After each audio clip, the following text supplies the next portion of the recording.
am Reed Shuey. I'm a senior middle blocker for the Queens men's volleyball team.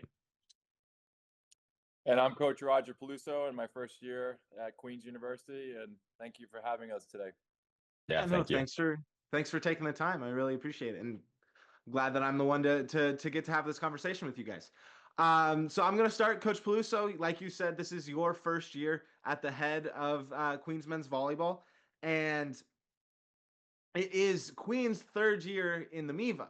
So what has been your favorite thing so far working with these athletes as they find their they earn respect in the MIVA this year?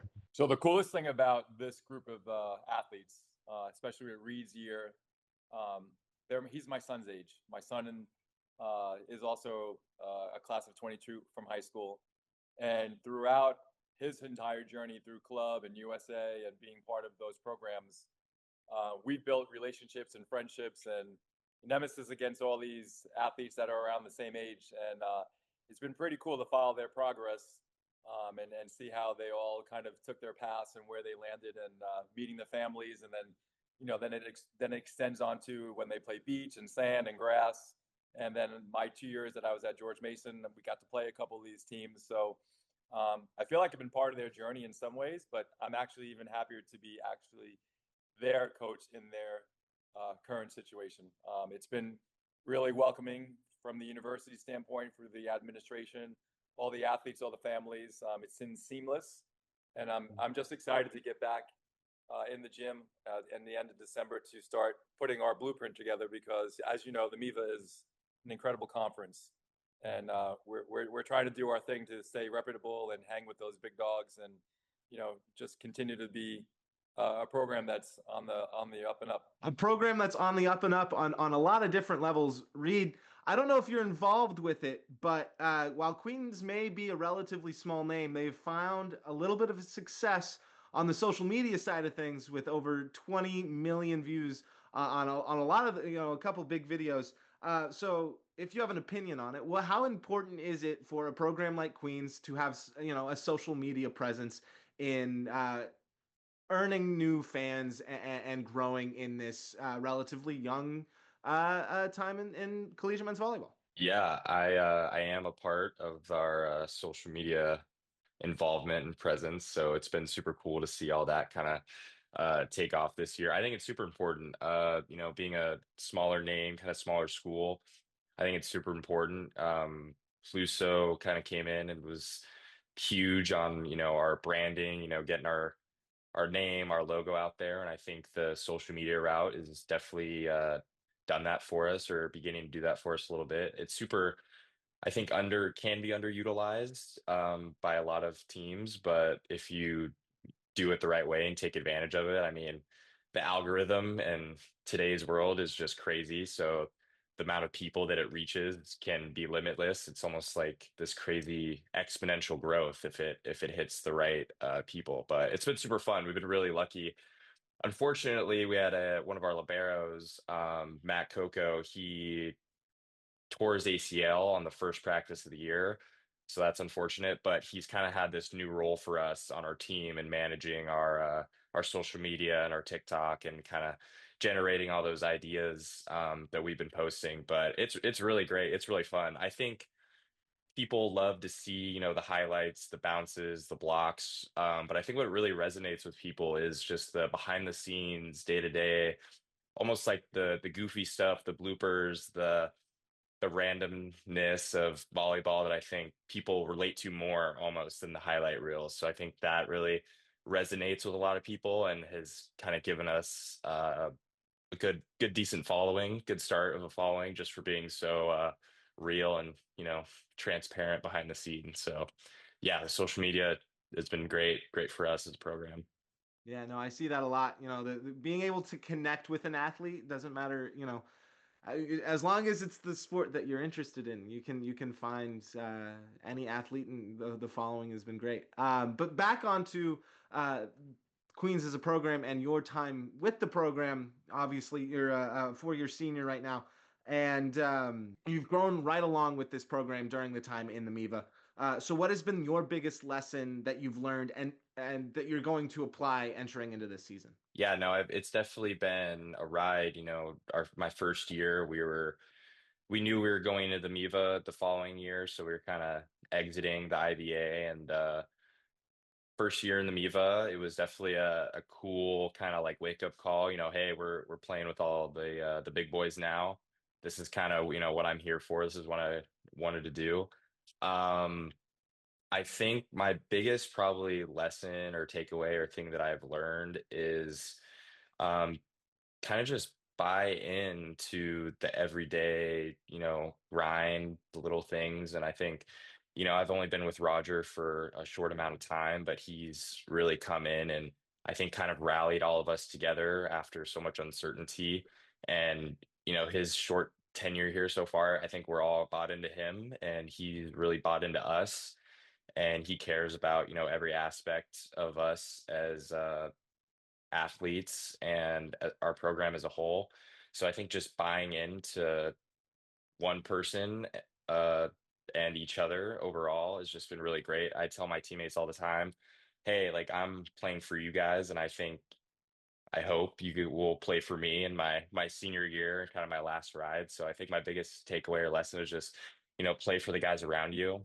I want to play for all the younger guys and, be a important building block, stepping stone for our program this year. And I hope they do the same for me on my kind of exit out of here on my 4-year journey. So just play for the guys around me has really kind of been my biggest takeaway. I think that's a great message for sure. Why is bringing high level collegiate volleyball to the Midwest such an important thing in the world of volleyball right now? Yeah, I mean, I think just overall growing the sport as a whole is super important. I know they recently, a couple of days ago, announced, Pacific is added as a new program. That's great. Love to hear that. I think just volleyball has been so dominant on the West Coast, specifically California for the longest time. So I think, bringing new schools into the MIVA and the Midwest is awesome just to show that there's volleyball on this side of the country too. Growing up, over on the West Coast, it was huge. And coming to the East Coast, it's definitely growing. In North Carolina, they just added, boys high school volleyball recently, which is awesome, growing the game. And yeah, I think just the Midwest in this part of the country, just it's still growing, needs to be represented, and it's super important. I mean, going into the tournament, the big tournament, the EIVA and the MIVA, hanging with all those bigger California schools out there in the Big West, MPSF. I think it's awesome when you get a team like Loyola last year just kind of tearing through the tournament. I think that's really cool to see. Like, oh wow, they're in our conference. We play them twice, 3 times, depending on the tournament. So it's really cool to see schools from our conference just kind of get out there and dominate the tournament. And I think as far as where the MIVA is centrally located, right, the Midwest, Chicago's a hotbed. I mean, there's so many great clubs there, and the nucleus of our team and the majority of our kids are from that area. And it was kind of the same thing when I was at George Mason. I would really, really look into the programs that are out there because of the talent, the size, the nature of the game, and it's just a really good place for us to find some really good athletes. And as far as how do we match up in the MIVA based on the fact that we are outside of Chicago and on the East Coast, which kind of bodes the question: are we really better for the EIVA or the MIVA? But it is what it is, and I think the competition that we are facing is consistently strong, and it puts us in a position where we have to be able to perform at the highest level every single match.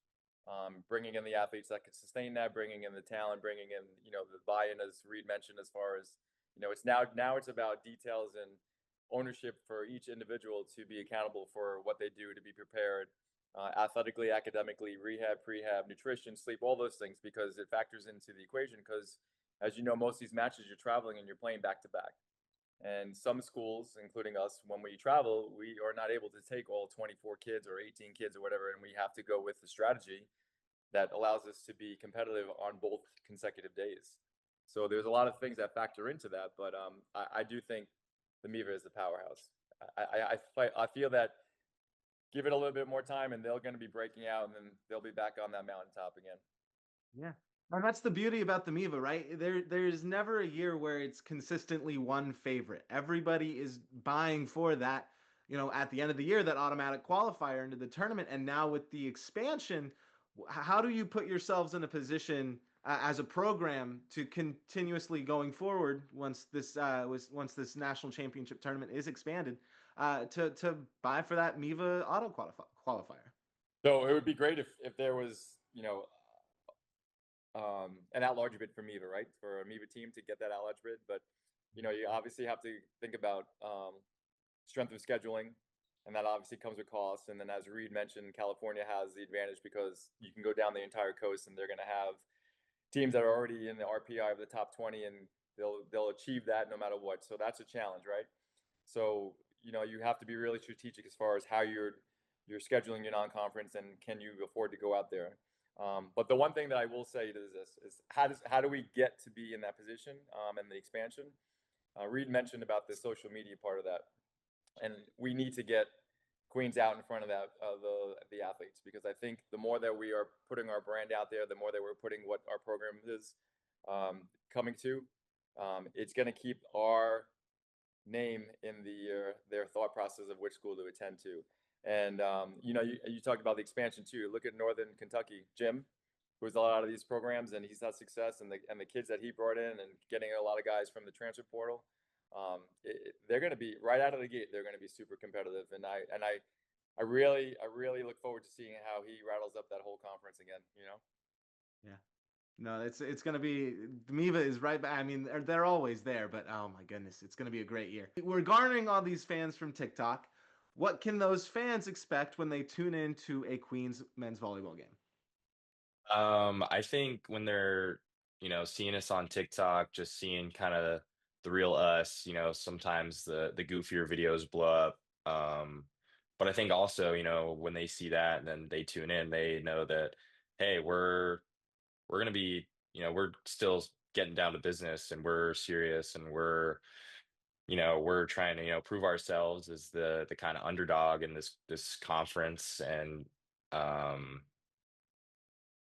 don't know. I think have some fun as well. We're a pretty like cool group of guys. I think, Roger's been here for a short time, but he's kind of picked up on our team dynamic, and we're pretty fun to be around, and we just elevate the level of play in the gym. I think when Roger's around, he kind of brings us up. So I think him being on our bench this year is just going to be amazing because we all are so stoked that he's going to be here. And I think we're all just super elevated because of him, our play, our emotional state, just coming in, so much uncertainty. We're kind of at ease now that we have such a great guy, and really couldn't have been a better outcome, honestly, for all parties involved, I think. But yeah, I think we're just going in thinking that, we've kind of been the underdogs for the last 3 years in the MIVA, and we're gonna not be afraid to take it to any team we play.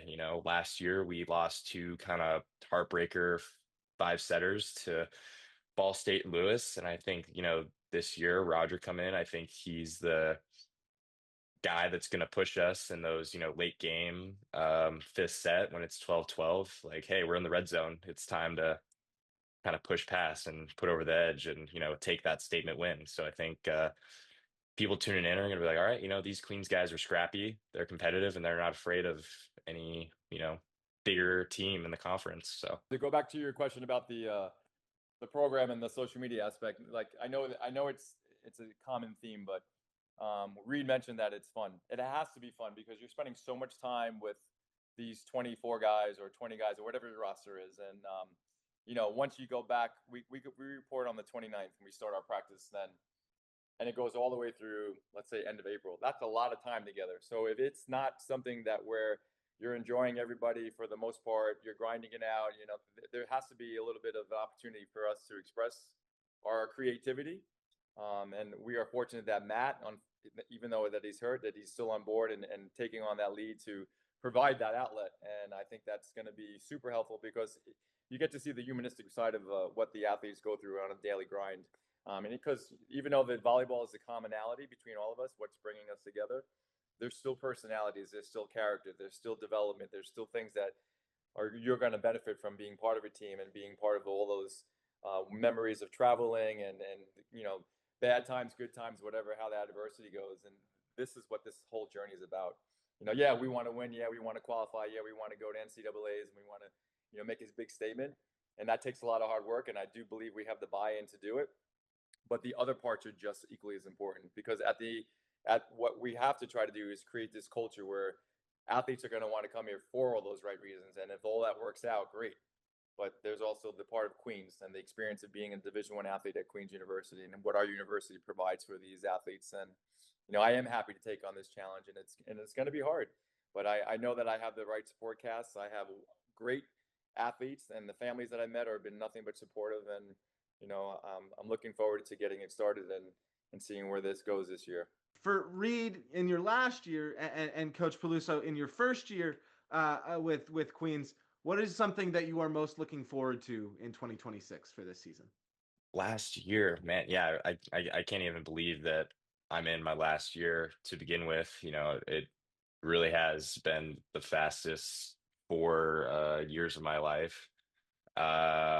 It's been so fun. I wouldn't trade it for anything else. I'm definitely looking forward to I say this every year, but just the travel with the team and volleyball is obviously just so much fun and our group is so much fun that the off the court, the little moments, on the bus trips and on the plane and the hotels and we're going out to eat. Those are honestly the little moments that I truly cherish. And I think I'm especially gonna kind of stop and just, take them all in this year just because it's my last. I know this season's gonna go flying by, but I really want it to slow down so I can just take in every moment because I'm gonna have to start working for the rest of my life after this. So I want to hang out with my boys and play ball as long as I can.